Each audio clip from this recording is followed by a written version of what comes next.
दोस्तों stock market में आज एक बार फिर से जबरदस्त करेक्शन देखने को मिली है। और अगर हम निफ्टी 50 इंडेक्स की बात करेंगे, 18,000 के पार जब निफ्टी 50 गया था उसके बाद से ही अब लगातार पिछले 3 दिनों से गिरावट निफ्टी 50 इंडेक्स में देखने को मिल रही है। इसका मतलब है कि 18,000 के लेवल्स को निफ्टी 50 इंडेक्स सस्टेन नहीं कर पा रहा है। 18,000 के लेवल्स स्टॉक मार्केट में अभी भी ज्यादा लेवल्स इस वक्त नजर आ रहे हैं। ओवरऑल अगर आप मार्केट में देखेंगे, आज ब्रॉडली सारे इंडेक्सेस में गिरावट देखने को मिली है। निफ्टी 50 इंडेक्स में 2% की गिरावट देखने को मिली।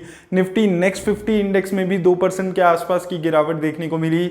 मिड कैप इंडेक्स देखें आप, स्मॉल कैप इंडेक्स देखें, हर जगह 2 से 2.5% की गिरावट देखने को मिली।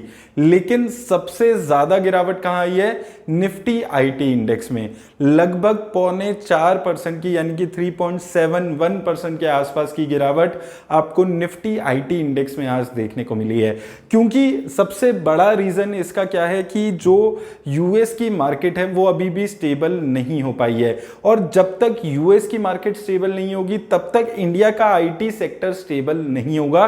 क्योंकि इंडिया का जो आईटी सेक्टर है उसकी एटलीस्ट मेजर कंपनीज भी अगर आप देखेंगे 50-60% रेवेन्यू यूएस, यूरोप, इन जगहों से यहां पर जनरेट होता है। इसलिए आईटी सेक्टर में और भी ज्यादा गिरावट देखने को मिली। उसके साथ साथ आईटी सेक्टर ओवर वैल्यूड चल रहा है। अगर आप 5 और 10 सालों की देखेंगे, इस पे मैं एक डिटेल सेपरेट वीडियो बनाऊंगा जिसमें हम पूरे आईटी सेक्टर के अभी क्या चल रहा है मिड कैप स्पेस में, लार्ज कैप स्पेस में, उसमें हम डिटेल में डिस्कस करेंगे। ओवरऑल अगर आप यहां पर पूछेंगे कि क्या आज ऐसा कुछ हुआ है, कोई ऐसी न्यूज आई है जिसकी वजह से मार्केट में गिरावट आई है, तो देखिए दोस्तों, कोई अलग से बड़ी न्यूज अभी स्टॉक मार्केट में नहीं आई है।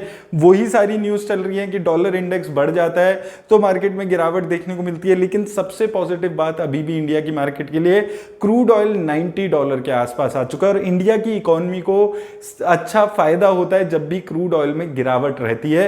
क्रूड ऑयल $90 के आसपास चल रहा है, इंडिया की इकोनॉमी के लिए एक बहुत ही ज्यादा पॉजिटिव बात यह है। उसके अलावा यूएस की मार्केट से रिलेटेड जितनी न्यूज है उसकी वजह से ही इंडिया की मार्केट में आज भी गिरावट देखने को मिली। और 2 दिन से फॉरेन इंस्टीट्यूशन इन्वेस्टर्स की बिकवाली दिख रही है, और यही देखा जा रहा है पिछले 1 साल से। जब जब फॉरेन इंस्टीट्यूशन इन्वेस्टर्स भर भर के बेचते हैं तो इंडिया की मार्केट में गिरावट देखने को मिलती है। तो शाम को अगर आज आंकड़े आएंगे तो मुझे उम्मीद है कि शायद यहां पर भी फॉरेन इंस्टीट्यूशन इन्वेस्टर्स की बिकवाली देखने को मिलेगी। हालांकि पिछले 2 दिन का अगर आप देखेंगे, फॉरेन इंस्टीट्यूशनल इन्वेस्टर्स की नेट सेलिंग ही देखने को मिल रही है। तो ये कुछ रीजन है जिसकी वजह से गिरावट यहां पर आ रही है। ओवरऑल दोस्तों अगर हम बात करेंगे, देखिए आपको एक चीज समझनी है कि ये जो 2% 3% की गिरावट स्टॉक मार्केट में आती है, ये आती रहेगी स्टॉक मार्केट में। स्टॉक मार्केट कभी भी एक तरफा नहीं चलती है। जब अभी हमने देखा है 1.5-2 महीने में अच्छी खासी रिटर्न स्टॉक मार्केट से आई है, तो बहुत सारे लोग जो ऊपर लेवल पे पहुंच चुके हैं, काफी 30-40% की बढ़त उनको मिल चुकी है, वो लोग अपनी प्रॉफिट बुकिंग यहां पर कर रहे हैं। मेजर रीजन यहां पर यही है। ऐसा कोई बाहर का कोई नया रीजन नहीं आ गया है जिसकी वजह से 2-2.5% की गिरावट आए, लेकिन हो यही रहा है कि जो लोग अच्छे खासे प्रॉफिट पे बैठे हैं वो लोग यहां पर अपने प्रॉफिट की बुकिंग करके यहां पर चल रहे हैं।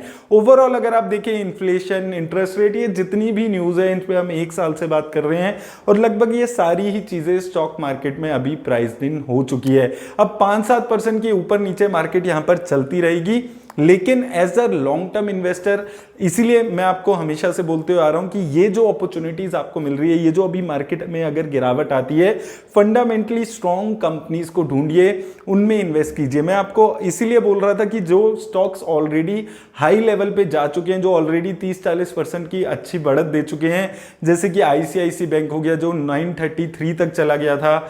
इसके अलावा कितने सारे स्टॉक्स जिन पे हमने बात की, एसबीआई कार्ड्स 1000 के आसपास चला गया था, रिलायंस इंडस्ट्रीज, जितने भी ये शेयर्स हैं जिन्होंने अच्छी रिटर्न्स दी थी, वहां पर ही जबरदस्त प्रॉफिट बुकिंग आज देखने को मिली है, और पिछले 3 दिनों से यहां पर देखने को मिल रही है। लेकिन जो स्टॉक्स ऑलरेडी गिरे हुए थे, जिन स्टॉक्स ने अभी 3 महीने में भी रिटर्न्स नहीं दिए हैं, उन स्टॉक्स में बहुत ज्यादा बिकवाली अभी भी देखने को नहीं मिल रही है।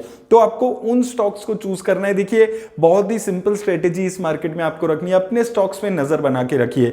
आपके स्टॉक्स, मैंने प्राइस लेवल्स डिस्कस किए हुए हैं बहुत सारे स्टॉक्स के, आपके स्टॉक्स उन प्राइस लेवल्स पे आते हैं तो आपको परचेज करना है, नहीं आते तो नहीं परचेज करना है। मैं बार बार यही चीज बोल रहा हूं, जो स्टॉक ऑलरेडी भाग गया है उसके पीछे आपको नहीं भागना है। जो स्टॉक्स फंडामेंटली स्ट्रांग है और गिरे हुए हैं उन पे आप फोकस करिए। अगर आपका अच्छा स्टॉक एक बारी भागने के बाद फिर से आपके लेवल्स पे आता है तो ऐड कीजिए, नहीं तो ऐड करने की जरूरत नहीं है। मार्केट में जल्दबाजी से कोई भी फायदा नहीं होता है। आपकी ट्रेन मिस हो रही है ऐसा कुछ नहीं है। बहुत सारे स्टॉक्स हर बार अवेलेबल होते हैं जहां पर आप जाकर आइडेंटिफाई करके उन स्टॉक्स में इन्वेस्ट कर सकते हैं। कल वीडियो आएगी उसमें मैं डिटेल में आपको स्टॉक्स बताने वाला हूं। 10 स्टॉक्स बताऊंगा जो अब हमारे प्राइस लेवल्स के आसपास आने वाले हैं। अगर नेक्स्ट वीक भी मार्केट में गिरावट देखने को मिलती है, इन स्टॉक्स में नजर रखिए, हमारे प्राइस लेवल्स पे आते हैं तो इन स्टॉक्स पे इन्वेस्ट करिए। प्राइस लेवल पे हम कैसे आए हैं? जो स्टॉक्स के अच्छे सपोर्ट लेवल्स हैं, जहां पर जा जाकर स्टॉक्स ने हमेशा अच्छा सपोर्ट बनाया है, उन प्राइसेस के आसपास की हम खरीदारी करने की कोशिश ऐसे स्टॉक्स में करते हैं। तो वही चीज मैं आपको अभी भी बोलूंगा कि अच्छी क्वालिटी के स्टॉक्स में बने रहिए और नीचे के लेवल पे खरीदिए। हमने सारे स्टॉक्स जिन पे हमने बात की है वो नीचे के लेवल पे खरीदे हैं, तो ओवरऑल हमारा पोर्टफोलियो अभी भी पॉजिटिव में होगा अगर हमने उस टाइम पे सही प्राइसेस पे परचेजेस किए हैं। तो वही चीज मैं आपको बोल रहा हूं, जो बार बार मैं आपको रिपीट कर रहा हूं कि मार्केट 20,000 जाएगी या 16,000 जाएगी ये हम नहीं बता सकते, क्योंकि कल तक सब लोग ये बोल रहे थे कि मार्केट 20,000 जाएगी। आज शायद मार्केट की गिरावट के बाद कोई बोलेगा कि मार्केट 16,000 15,000 जाएगी। हम लोग ये चीज नहीं बता सकते।